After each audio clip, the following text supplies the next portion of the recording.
Hello, my lovelies, and welcome back. Another Friday, another fabulous guest, a guest you might know. And if you don't know him, what are you doing with your life? So, Matt, welcome. Well Matt, put. welcome back.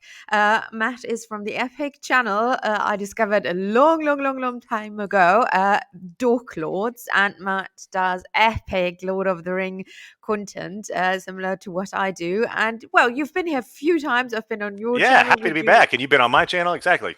Little It's been exchange. a while. Well, it's been a while, but we're back. And We may even have an today, announcement to make regarding our two channels at some time in the future, but just, put a pin in it. Get ready, everybody. Perhaps. wait, Anyway. okay. So let's do that first. Then All you right. do you speak, Matt. Yeah. So I believe that Helen and I are going to kind of collaborate on a series of shows as we lead into the Rings of Power series. So we're going to start doing like a bi-monthly, I mean, 2 times a month type show. And I like so, yeah, that. once on her channel, once on my channel, and name yet to be created. Yeah, if you've got some ideas for the names, put them in the comments. The Yeah. Rings of Power Hour. I don't know, something. Anyway, figure it out. Something We'll like do it. that. Yeah. So that's exciting. Already like it. Yeah, exactly. So, because Matt and I enjoy talking to each other, and we both are not like the super industry insiders. We don't have the inside scoops, Just the read books. daily ones. Yeah, the daily ones. But we're interested in the show, and we want to share that with you. Our thoughts on things we learn and things we already know, and what we could see, what we want to see.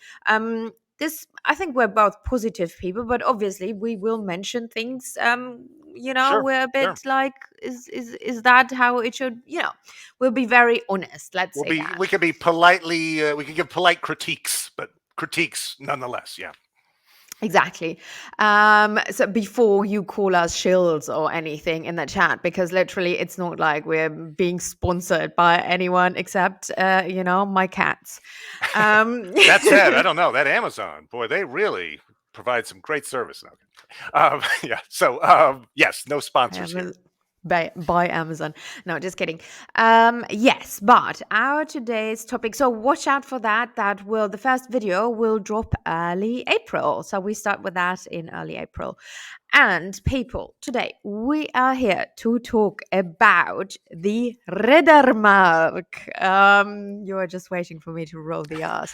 That was several R's to roll in a row, so that's great. There are. No, we want to talk about one specific character, Helm Hammerhand, because drum roll, there's another show series coming. Well, it's quite a while away, but I don't know. How do you feel when you? How did you feel when you got the announcement? Were you excited? I was excited. I think I was excited. I mean, because they announced that they were thinking about doing this a few months back. I remember Yeah, yeah, sometime earlier in in 2021.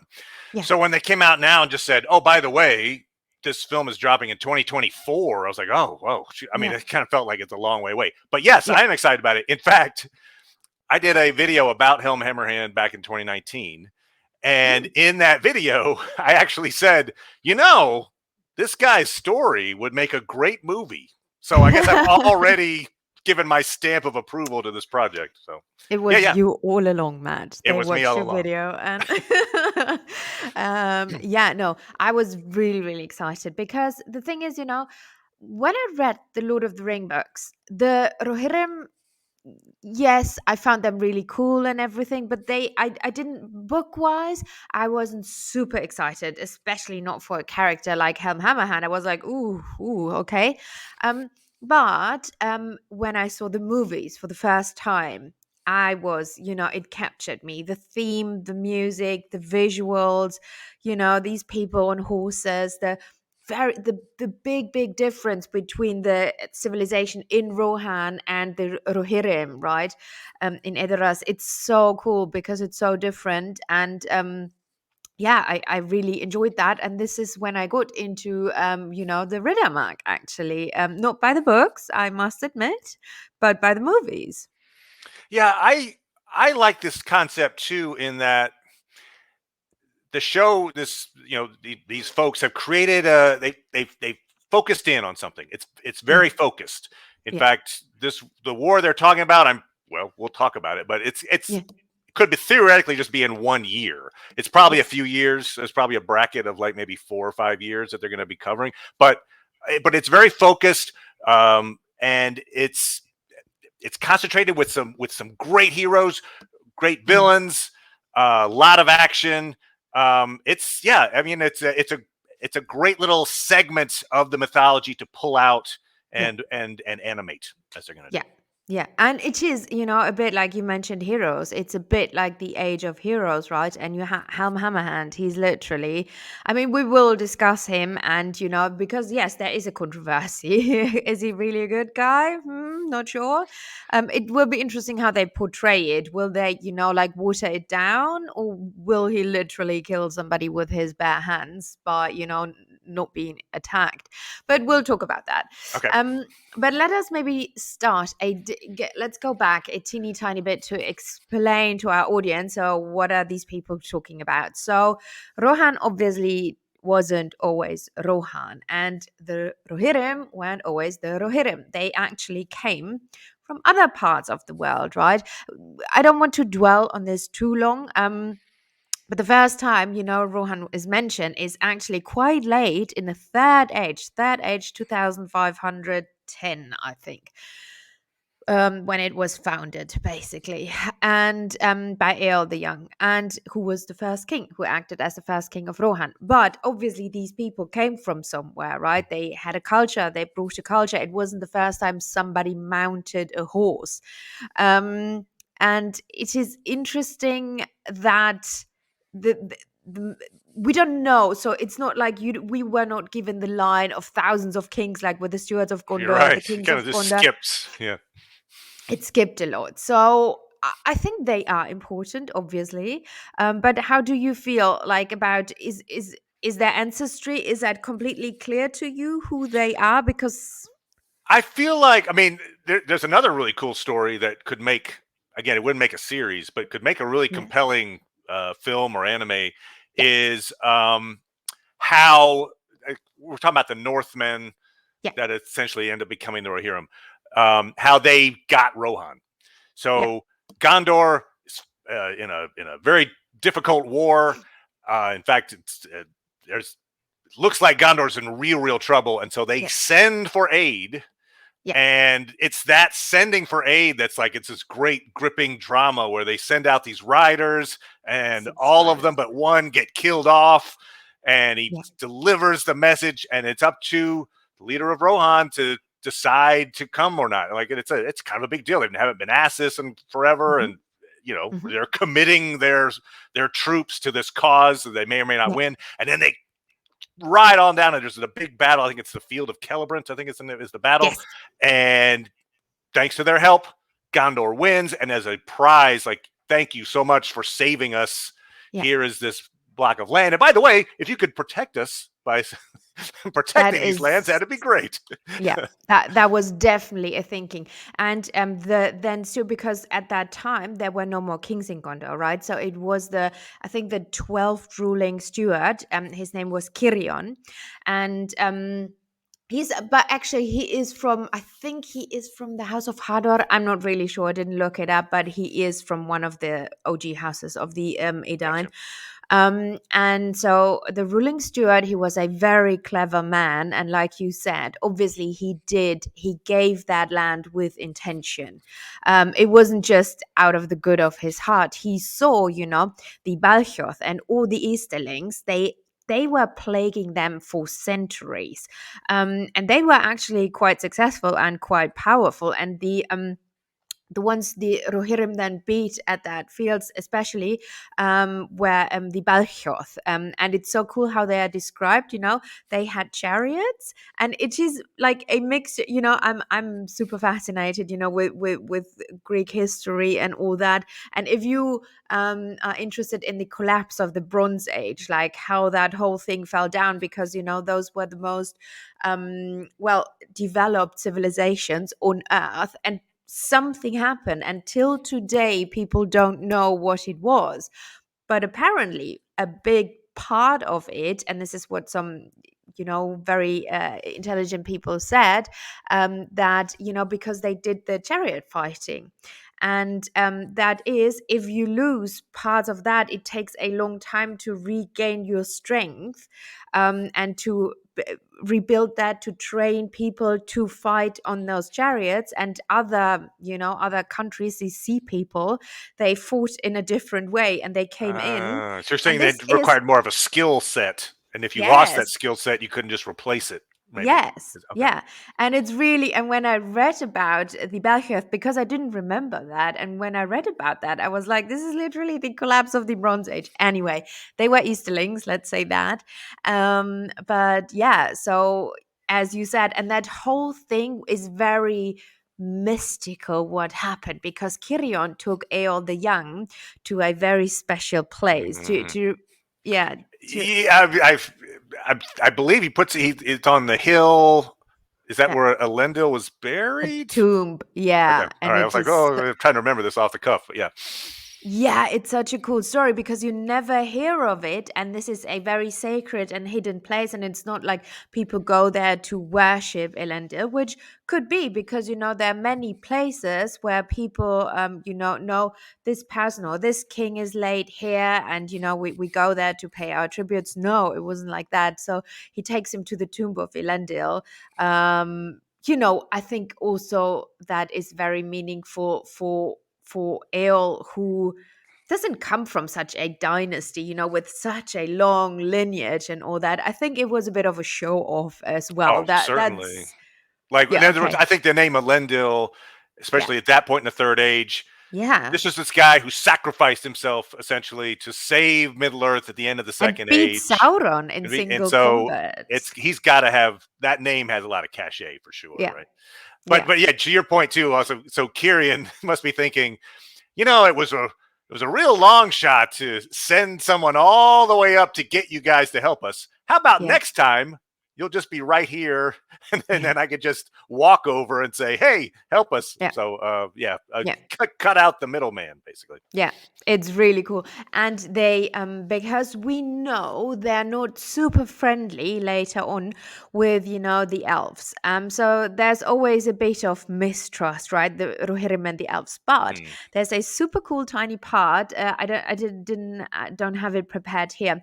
But when they were riding south, to the battle, there was a mist. There came a mist from the west, and they didn't know what it was, but it aided them in riding faster and reaching the battlefield in time, and swooping in last minute basically. And who sent that mist? That was Galadriel, which is so cool that she's connected to that story, But you're and right. she Even in the Lord of the Rings, we get these references. I think it's Éomer is kind of yes, basically has all these rumors about Galadriel that she's yeah, terrible and blah blah blah blah yeah. blah. So yeah.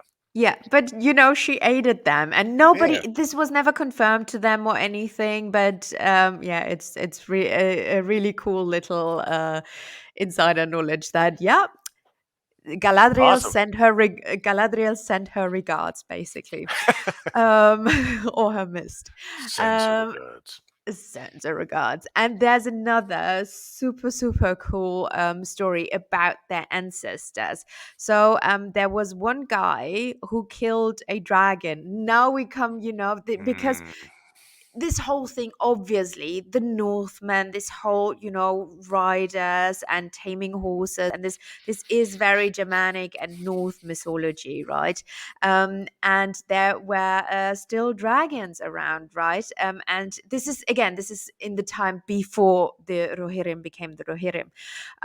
Yeah, but there was one dragon, and he had a dragon hoard with tons of golds stolen from the dwarves. I think the dwarves of the Blue Mountains, it must be. Yeah, pretty sure. Um, Not sure, but I think so. And yeah, so he slayed the dragon. We don't know too much of it, but the name of the dragon was Scatha. Scatha. And the guy was Fram, the king of the Eotheat. And it's really cool because the dwarves all of a sudden were like, okay, but where's our share? This Right. was once our hoard of gold and treasures. And he was like, not really. I slayed the dragon, you didn't, so I'm keeping everything. But he sent them one thing. Do you remember what he He sent sends them them? the teeth, right? The Yeah. dragon's teeth. Like, hey, you got this stuff. I earn the rest, basically. Yes. And yeah, so he faces the dwarves essentially, and seems to. The implication is he pays a price for that. Yeah. That they Yeah. come in and kill him. So, again, another argument for Helen's dwarf hate, because that's not cool.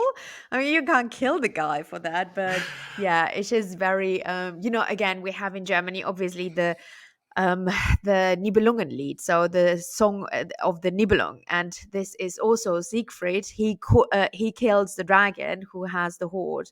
It is very there's Oh, similarities in sure. Norse mythology, yeah. So it's really cool, but yeah. So that was one of the ancestors And of the I got a little theory on that, which I think yeah, maybe it's just the fact that Fram, um, in later days, probably after his death, frankly, because yeah, he died soon thereafter, mysteriously. But Framsburg becomes this yes, fortified town. It's yeah, kind of the center of the Aothead, the future yeah, Rohirrim. And it occurred to me that maybe what made the Aothead stand out at that time and be able to create a fortified town and survive through all these different wars was yeah, this money.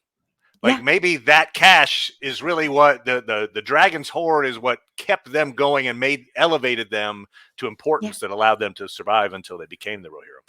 Oh, definitely, definitely, yeah.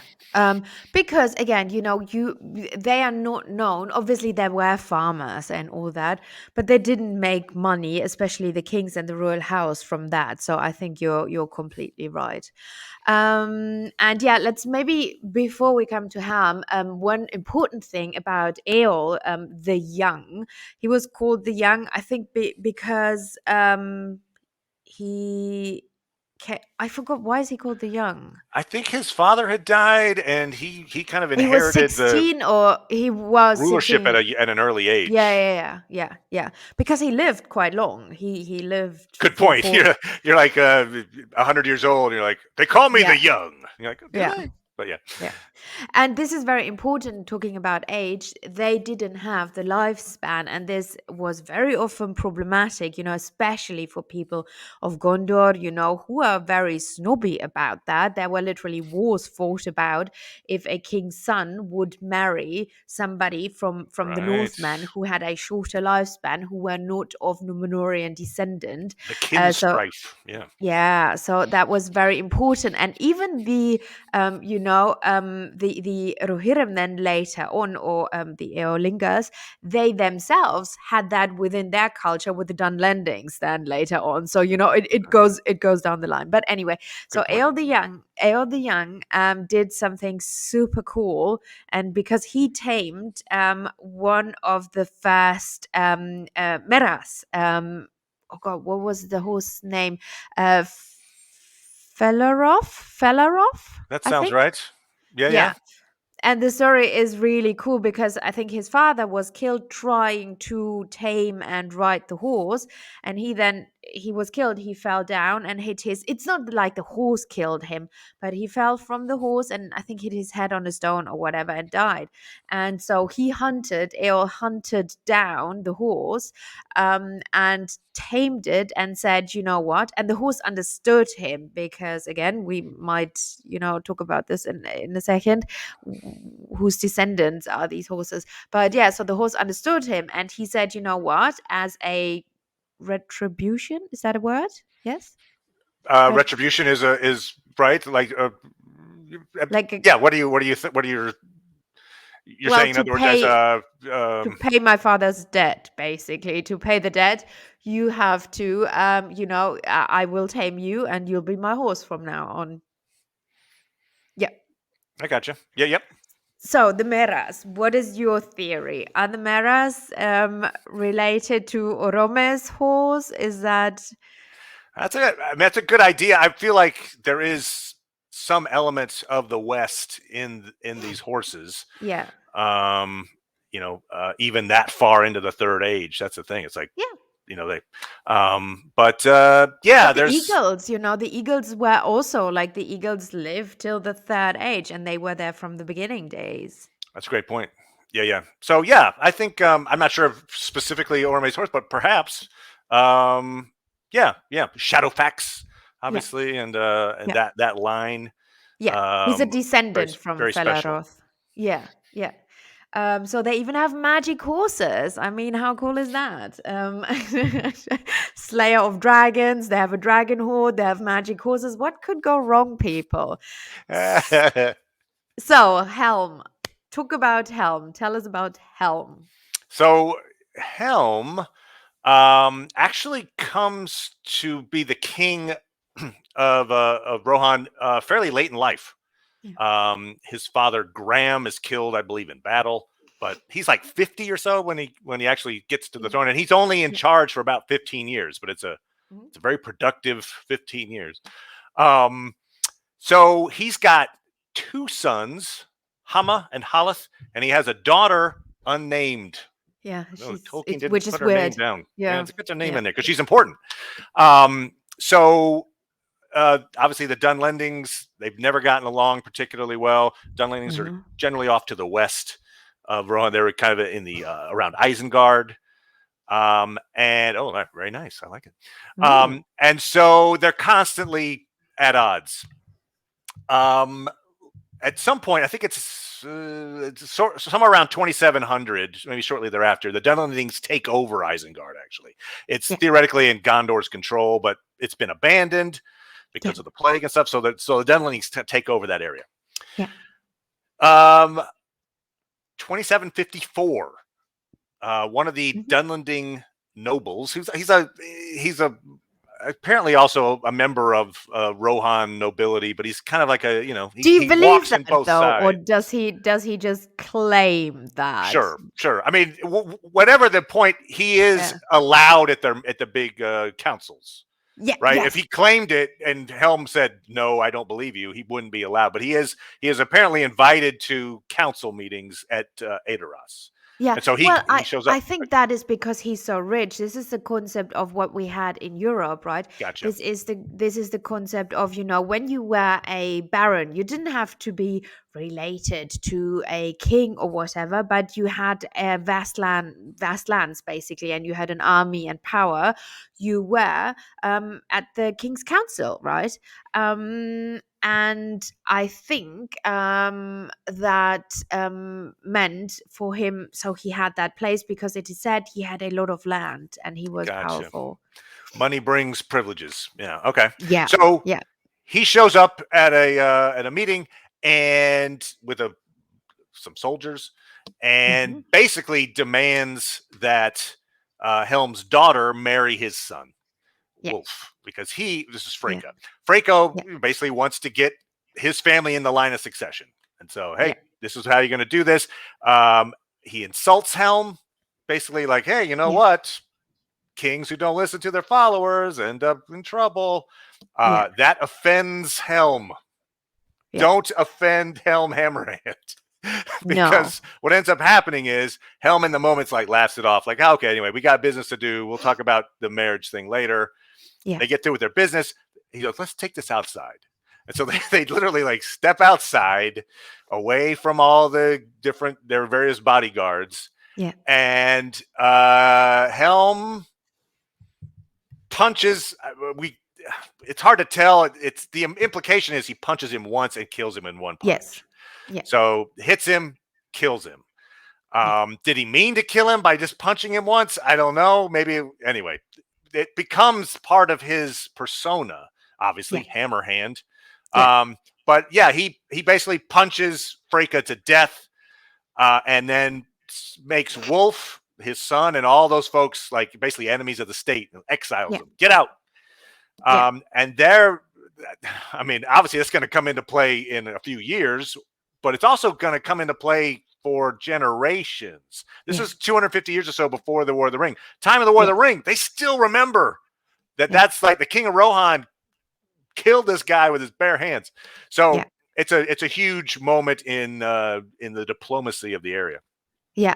And what I find fascinating, because I do think in Rohan, you see that just from the structure, how our house is built. This is not made of out of stone. I think the whole structure is very different. It is very, even before medieval times, it's a bit like the wild wild west of Middle Earth. I think there were different rules in Rohan. Yes, obviously they had a king and all that, but they were not so mad. Their king just literally killed an important baron. There was no uproar. Yes, obviously Wolf, his son, but not the other people, right? So you would think if that would happen in Gondor, something would have happened, right?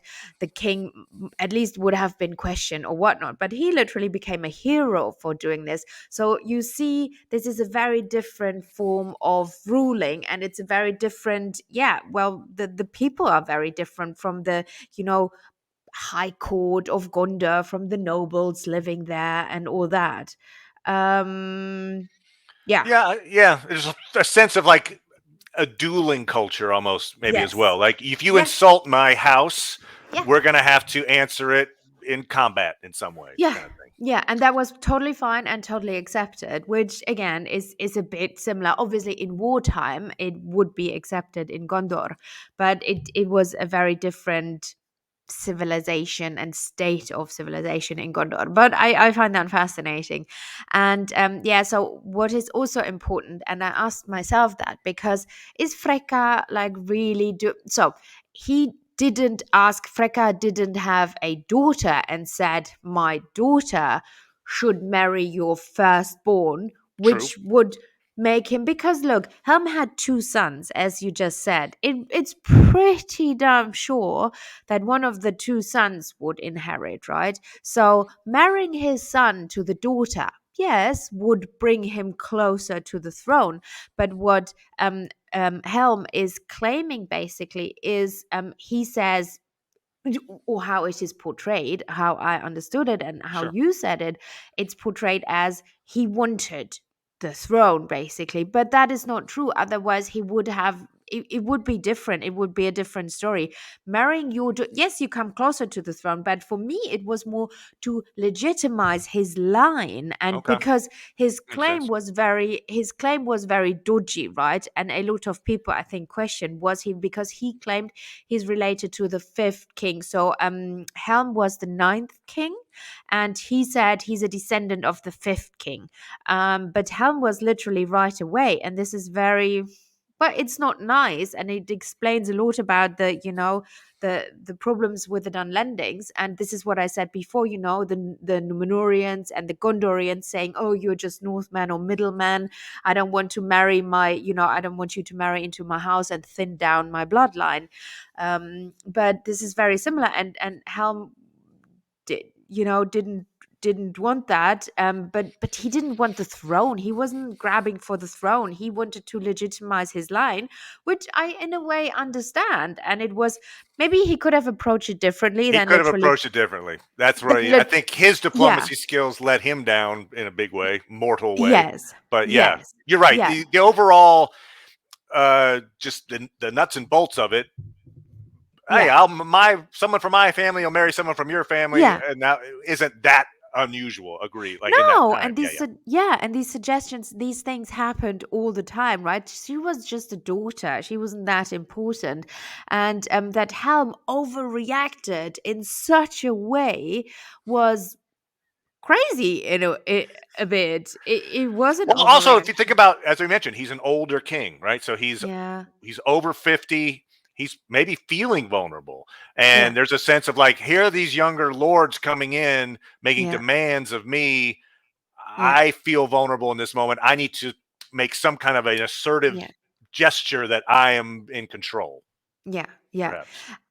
No, no, definitely. And it's also sad, and I think this was one of the points that really annoyed Helm, that Freka basically ignored everything the king commanded, and he never came to these meetings. He came whenever he wanted, right? Right. So he had, oh, I got something on my mind. I'm coming. Yeah. Yeah, so he ignored the king mostly, mainly, you know, and this is how this feudal system worked in medieval Europe. So when the king wants to go to war, he needs to, go to the barons, because the king didn't have a big fat army. Big It was standing mostly army.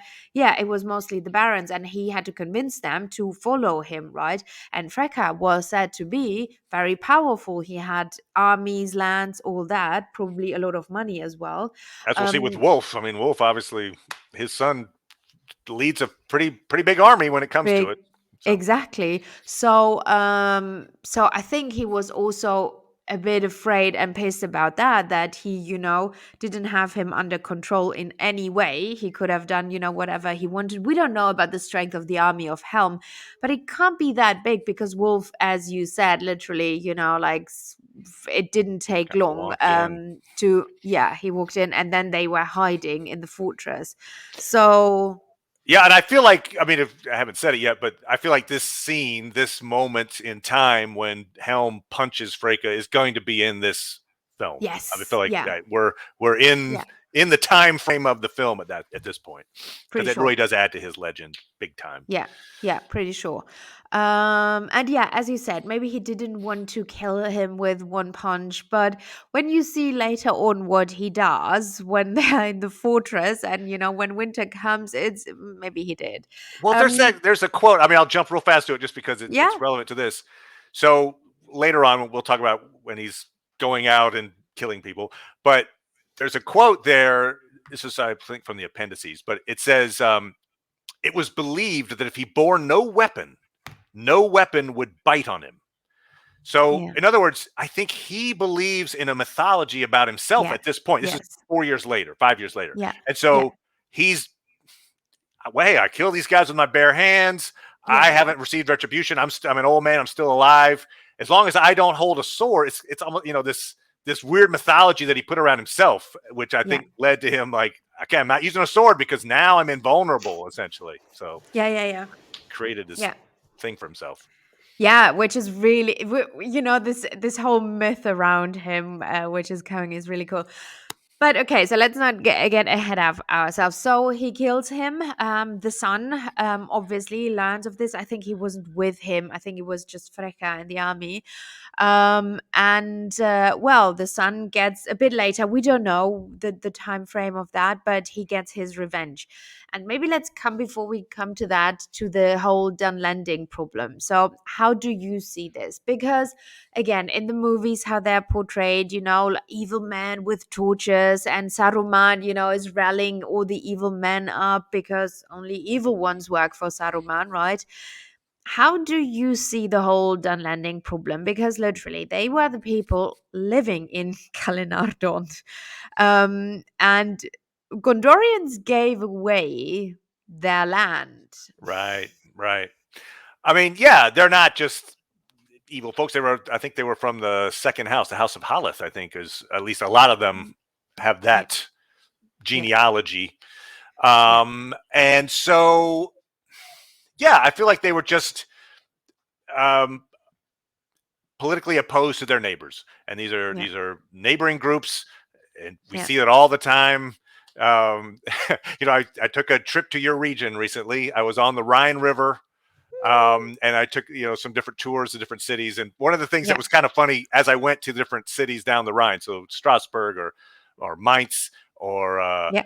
Cologne, was it was always like, oh, the people on the other side of the river. Yeah, it's true. They're crazy. Anyway, in Cologne, it was the cross-eyed Germans. They're over there. This is the Roman side, which was awesome. So it's just people naturally seem to create Yeah, divisions. If there's a dividing line that they can make and then hate each other on the other side of it, it seems yeah, like the Dunlandings and the people of Rohan, if they just sat down and thought about it, yeah, they're not that different, but they're different yeah, because they've made themselves that way.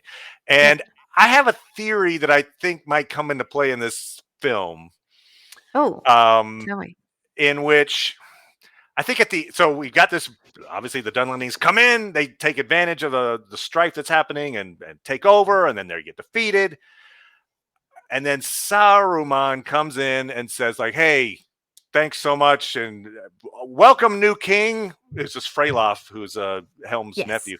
Yeah, Um, and by the way, you know, I could take over that empty tower and yeah, guard it for you, so the Dunlandings don't come on, from the west again. Cool. Are you Yeah. heard the keys? Great. Oh, doesn't it have a Palantír in there? Huh. Didn't know that. That's interesting. Thanks, everybody. I kind of feel like perhaps this show might indicate Yeah. that the machinations of Saruman were pushing this thing all the way along. That in Yes. some ways he inspired Wolf, say, to attack or something like that. That his ultimate goal was, I want to Ooh. get control of this tower. This Yes. literally like the one indestructible art piece of Yes. architecture in Middle Earth, and it Yes. has a Palantír in it, which is Yeah. he definitely wanted. And How do I it's get it? strategic, the strategic location, and Yeah. he knew where the ring was last seen, so And as a which was practical also matter, close. he gets it. So as a practical matter of all the fighting that happened and everything, Yeah. he ends up in control of this tower, and he Yeah. is perhaps the cleverest individual in Middle Earth. It wouldn't be a big stretch to come up with a series of events where he orchestrated what turned into this big conflict. Anyway, so I think that's maybe what you might go with. Interesting. I Saruman. love that. I love that. I never thought about it. I love that theory. So Because I want to make a video on Helm, I'll include that, but I won't tell the people this is my idea. that's fine. It's yours. That's fine. No, no, no, I'm just kidding. Love that. And it would make sense because look, this is very similar to what Sauron does, right?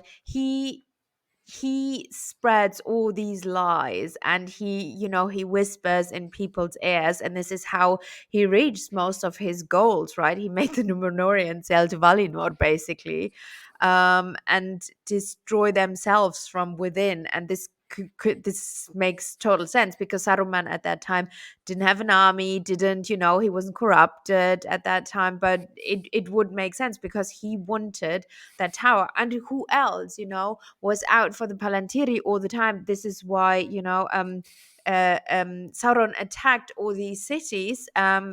He wanted the Great point. Palantir, Minas Tirith, Minas Ithil, where the Ithil stone was. He during the Second Age, he attacked these places for the Palantiri. Yeah, So anyway, I think that might be your big bad at the end of the cool. thing would be actually Saruman was in anyway, Yeah, but because in the real, in the written words of Tolkien, he appears at the end when you say when the new king is crowned, the nephew of Helm is crowned, then he appears basically. But yes, he must have been somewhere, so he didn't just come out of nowhere.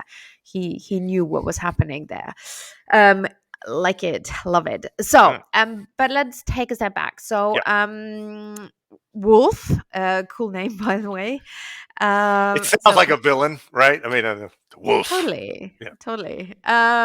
So he attacks at a very convenient time, and Mm. maybe again, who would know of all these things, right? Saruman would. So it makes more and more sense to me now, Matt. But he attacked at a very convenient time because, as we know and learn, Gondor would come for aid, as would Rohan come to Gondor's aid, right? So where was Gondor when the Corsairs attacked? No, just kidding. So the Corsairs Yeah, that's attacked right. Gondor. Where was Gondor when the Yeah. Westfold fell? Yeah. Yeah, so the Corsairs of Umbar attacked Gondor. So Gondor was really occupied. It wasn't because they were bad people, they didn't stick to their word. No, it wasn't that. They were occupied themselves on another front, so they couldn't send soldiers. Wolf attacked. Basically, he sacked the city, Edoras, I think and also another mhm. convenient time was the fact that I believe Helm was defending the eastern border of Yes, Rohan from he the was Easterling. supplying. So he wasn't even Yes, at Edoras at the time. So no, the no, capital's been cleared out except for his son is, you know, yeah, in his stead is guarding it. So it's a somewhat unguarded city, and yeah, there's no help coming from Gondor. It's like no. boom. Yeah, Anyway, yeah. perfect. Yeah, perfect timing. And so Helm fled to the Sathburg, because that was the Right. earlier It's not name. Helm's Deep yet because it's named after him. Yeah, it's not going to be. Yeah. Yeah, yeah. So he went there, and we don't know if they went there in centuries before. Um, Right. I mean, I feel like it was a fortress that had, I think, been used maybe at the same time that Isengard got abandoned in that plague. That's Yeah. probably about the time that stopped being Yeah. used, if I had to Yeah. guess. So it'd been a Yeah. while. Yeah. But he went there because he knew, his people were safe there. So what was left of the people, because Wolf would have killed a lot of the people. And yeah, so they left there, and then something even worse happened, right? There's Mm. because or what else can happen? So a long winter basically came. And yeah, so also important point. So Wolf slayed the last son. So he slayed Haleth. Right at the doors of Edoras, apparently. Like, Yeah. so the sun Yeah. is defending the threshold Yeah. and is cut down. Wolf takes over, Yeah. and then there's a big battle at the fords of Eisen, and then Helm loses badly. Yeah, Yeah. so now they're being laid siege to, and there's just it's a once every 100-year winter kind of thing happening, and Yes. it's starvation and Yeah. frostbite. Yeah. And this is really cool because it's not just war, right? It's also, and this is just like in our time, in medieval times, this happens so often when, when you thought, okay, we're safe in our walls. No, you're not. So yeah, interesting. And Helm he was, well, it said he grew very weary, and he was like, okay, so I need to aid my people, and he went out and raided the camps of the Dunlendings.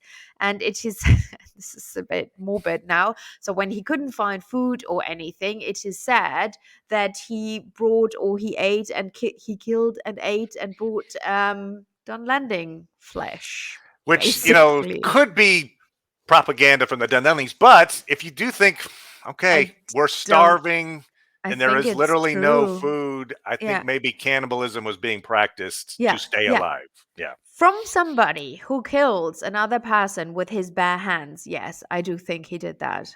Yeah. yeah. And as you read, the passage, that then this whole thing became a myth because he went out at night, dressed like a shadow, because, there was snow everywhere, and he was dressed in white, so he wouldn't be seen. Camouflage.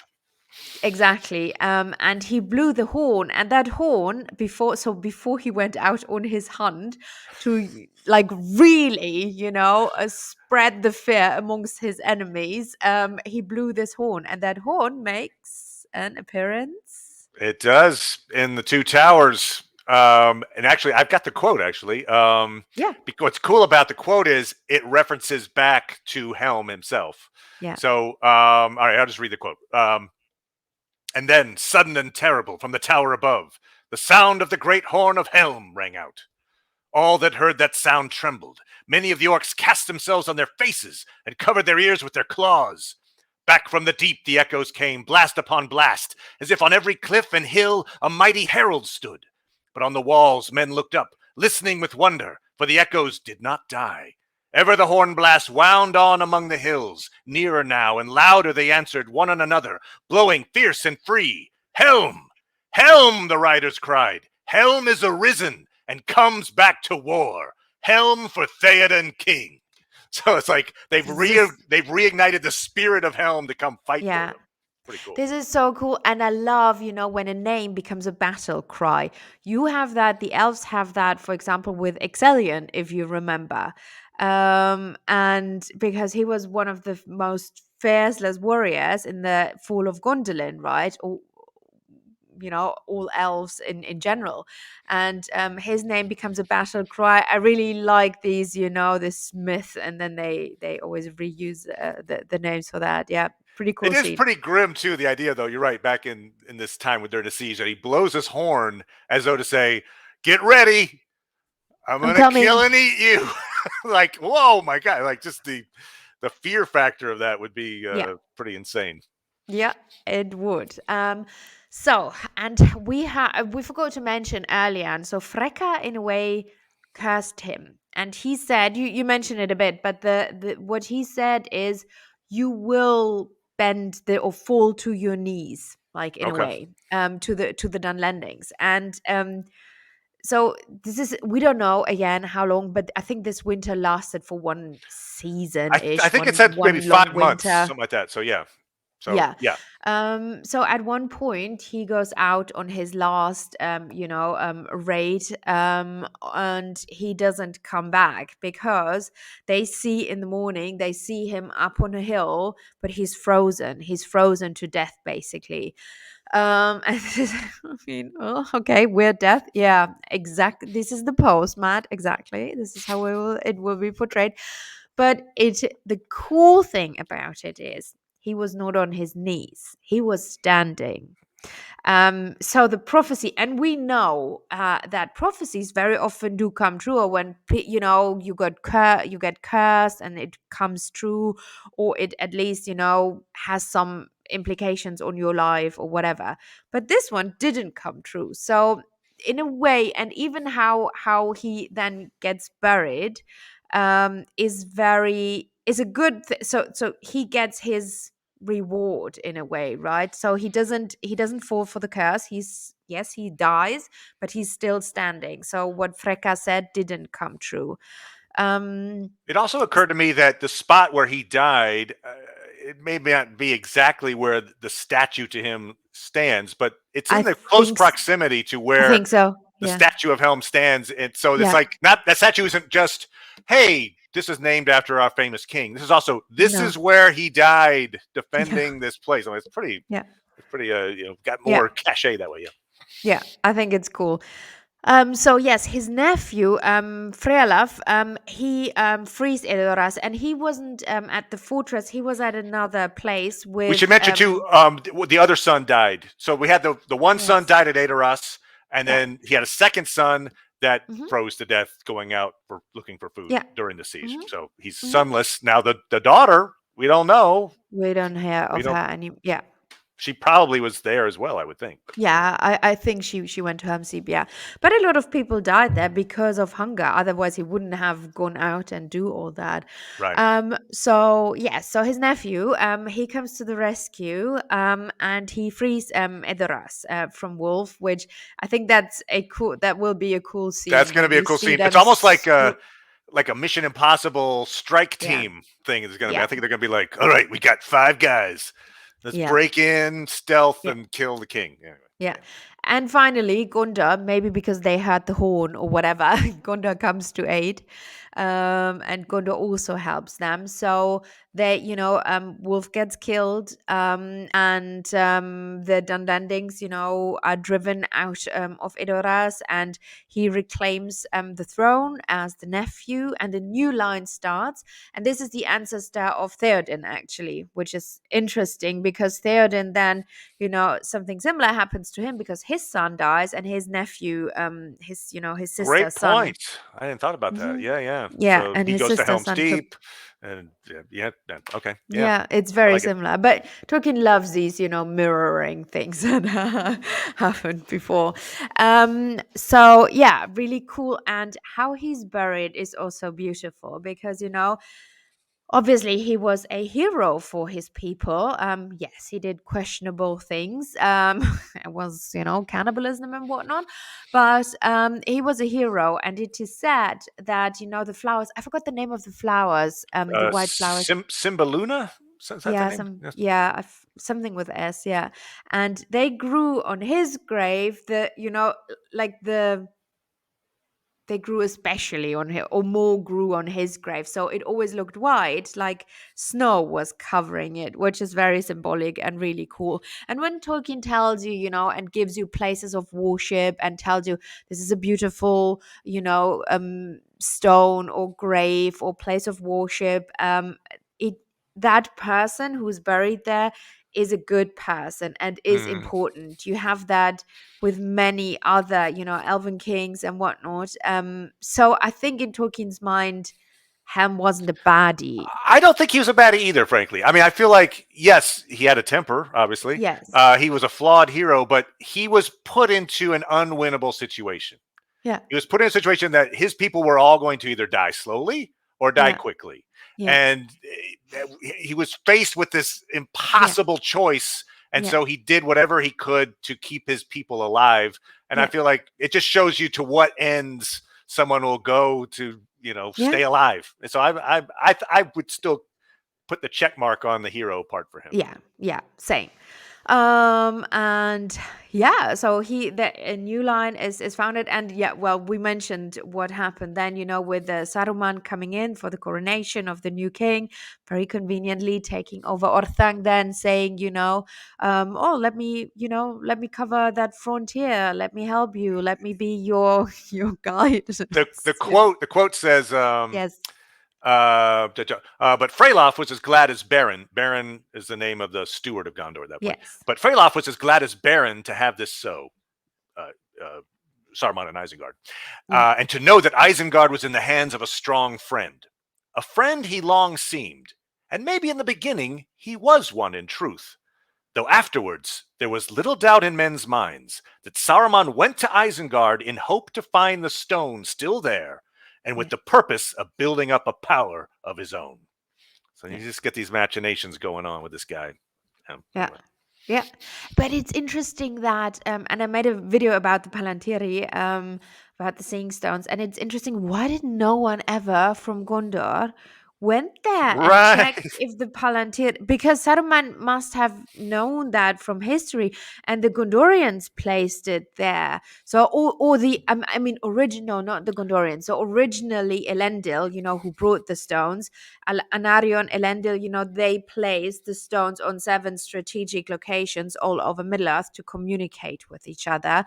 And, one of the stones communicated with Elena, so with the Undying Lands.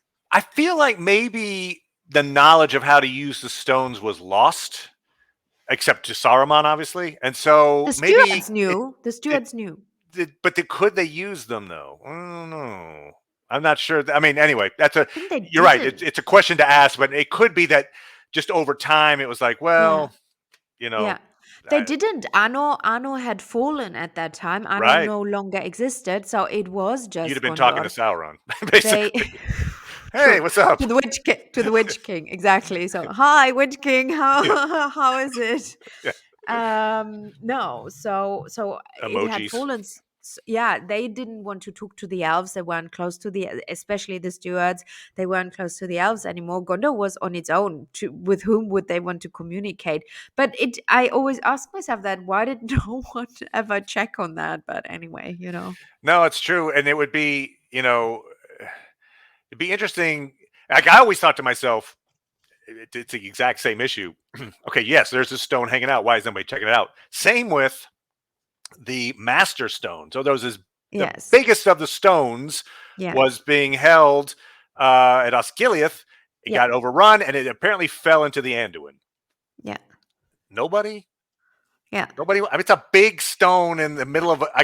Within a very specific place. It fell from a bridge. I mean, yeah. sure, it's not going to roll very far, so it's there at the No, bottom of this river, and no yeah, one did a little. I don't know. Maybe they couldn't do uh, deep sea diving or something. But you feel like somebody would yeah. have tried to rescue that thing, I but it know. just sat there for Yeah, eternity after that. yeah. Well, it is, the loss of communication is for Tolkien a Yeah, symbol of, things go really very down, symbolic. Yeah. because this is like the eagles left, the eagles left Numenor at one point, and communication broke down, and this is also what happened. Gondor was on its own, and no more communication. They basically went from us having, smartphones, and then not having anything, Right. not even landlines, like Smoke no, signals. no They had the beacon smart. is lit. That's it. Yes, yeah, that was Okay. all they had. um yeah, good. So anything more on Helm you want to? I think we're both excited for the show, and I think there's a lot. We just talked Yeah. 55 No, minutes, an hour, it's so over. dramatic. There's just so Yeah, much drama, and it's there a cool are time. multiple battles that happen if you want to Yeah, cover them. The big yeah, siege. yeah, The good guys lose a lot and then end up turning the tide. So you get this heroic ending. So yeah. yeah, and you get maybe theoretically you might get Saruman in the mix as well. So you get a I would love that. tie-in Yeah, to the Lord of the Rings stuff. yeah, So yeah. And I would love, if they give us a flashback of the whole thing, of the history, of the Eolingas, like the Scatha and Fram thing, where they from. Maybe somebody tells that story in I don't know where, in the halls of the king or whatever. That would be cool, because it's a great part. They have a dragon slayer amongst their ancestry. Who can claim that? It's That's the true. Plus, is that this whole thing is animated, so it's not like, oh, that's another no, set you got to build. Blah, blah blah blah. No, you just no, animate another yeah, scene, so you yeah, could yeah. theoretically do more flashbacks in that way. Yeah, yeah. Yeah, yeah.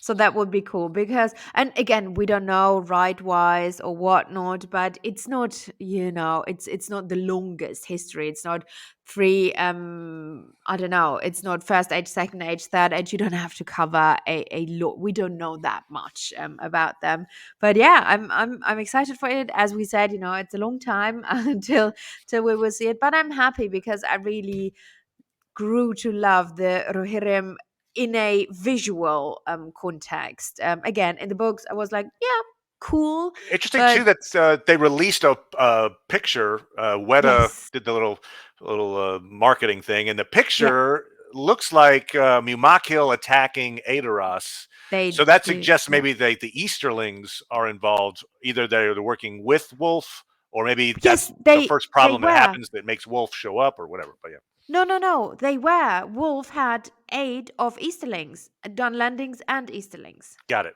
Nice. Yes, So yeah. yes, we're going to see Mumakil, the elephants, out Yeah, there too, which is pretty cool. Sam would approve of this message.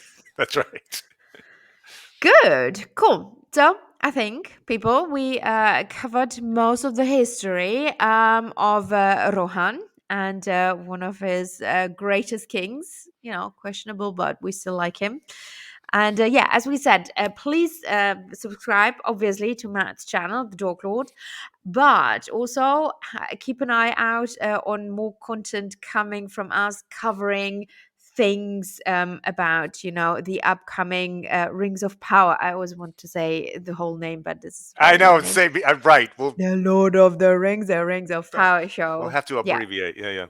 yeah, and I'm excited for that. There's a lot of stuff out there already, and I see Fellowship is posting information. The thing is, I don't want to know everything. I don't want to know in episode 1 this and There's a this and this will threshold, happen. a spoiler Yeah, threshold. I got you. yeah. So the main and basic things, who are the main players, I love maps, so we can also talk about the regions and the maps and what we Oh, will great. see. So yeah, cool. I like it. So my lovelies, thank you very much. Have a fabulous whatever day it is for you. Till the next one. Bye bye. Thanks, everybody.